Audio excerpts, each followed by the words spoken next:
de iniciar a sessão, porque o tema tem sido debatido na imprensa e nas redes sociais, eu me permito dizer algumas breves palavras a propósito do debate que está em curso na sociedade e na imprensa. Na vida, às vezes, existem tempestades reais e, às vezes, existem tempestades fictícias.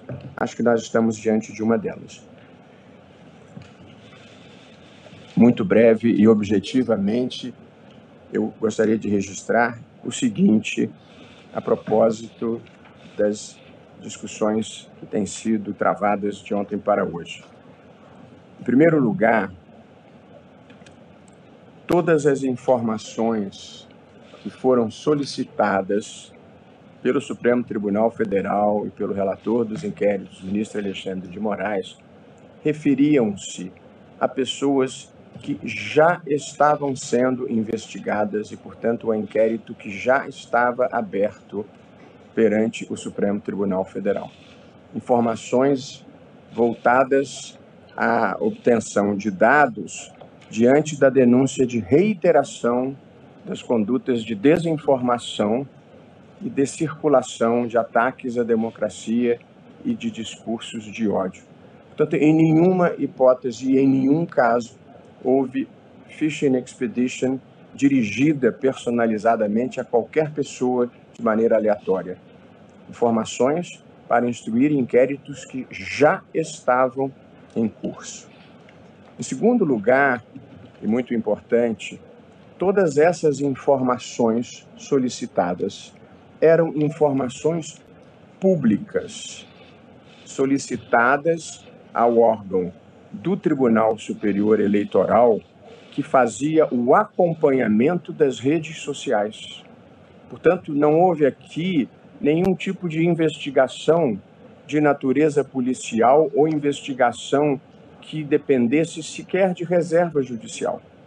Era acompanhamento de dados e informações, notícias e postagens em redes sociais para verificar se ali havia alguma conduta criminosa ou alguma conduta que estava sendo investigada no âmbito dos inquéritos do Supremo Tribunal Federal.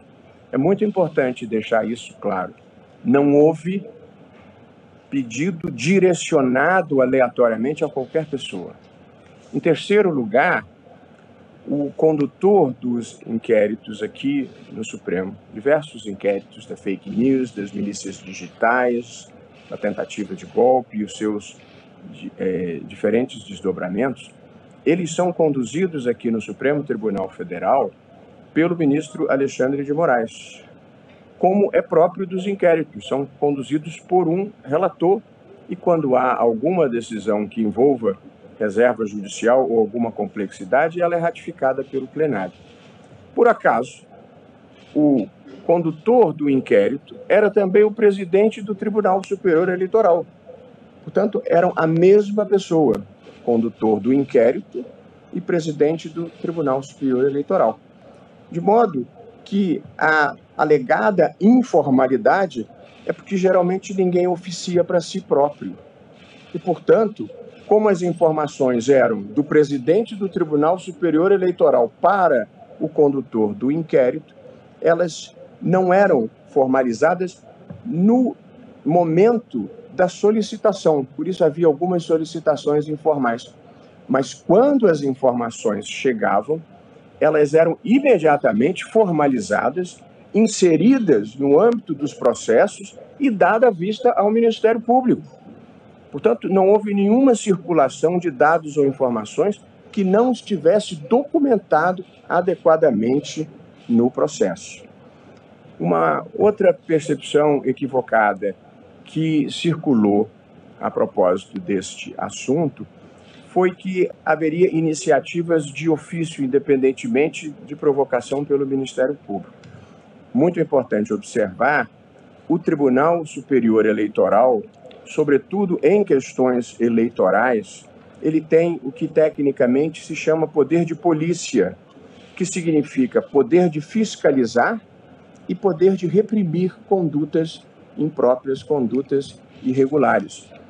o poder de polícia é exercido, e esse é o termo técnico, de ofício, ou seja, independentemente de procuração.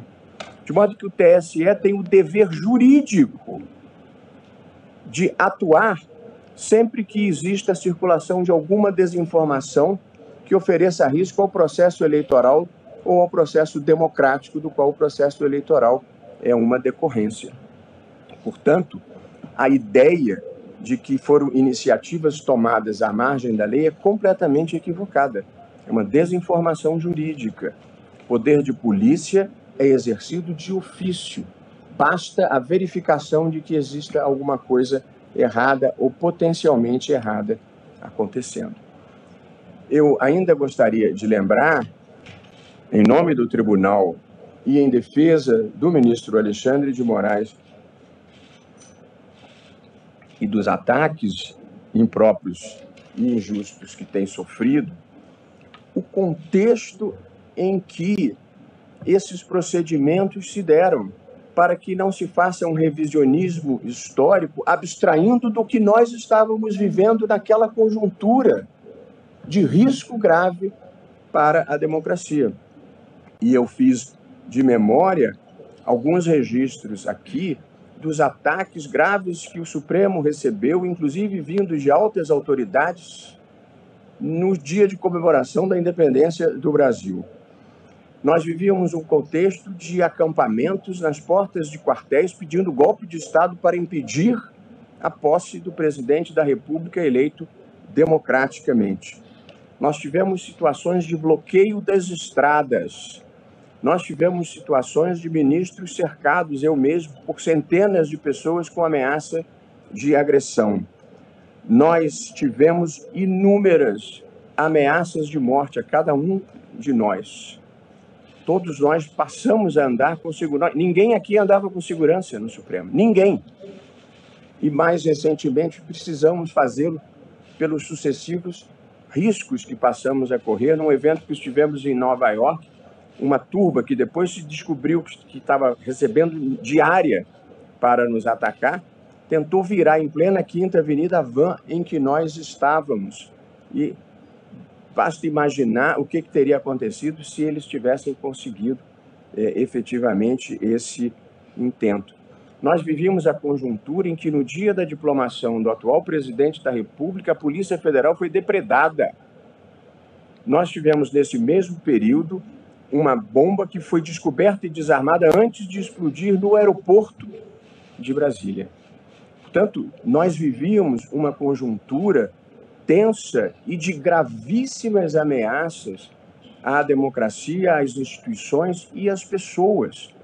E, portanto, é preciso ter em linha de conta que as decisões eram tomadas numa conjuntura extremamente adversa, em que se fazia uma campanha falsa, fraudulenta, contra as urnas eletrônicas, contra a legitimidade do processo eleitoral e depois contra a posse do presidente da República eleito. Portanto, todos os atos praticados pelo ministro Alexandre de Moraes se deram no cumprimento de dever. E nós que o acompanhamos de perto sabemos o custo pessoal e a coragem moral e física que exigiu enfrentar esse tipo de movimentação antidemocrática.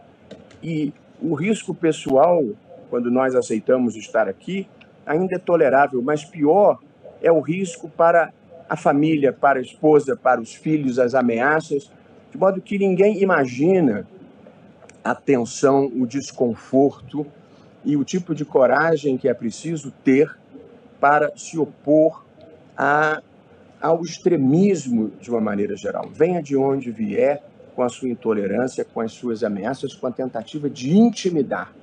E, portanto, parte da reação que nós enfrentamos é porque não nos deixamos intimidar.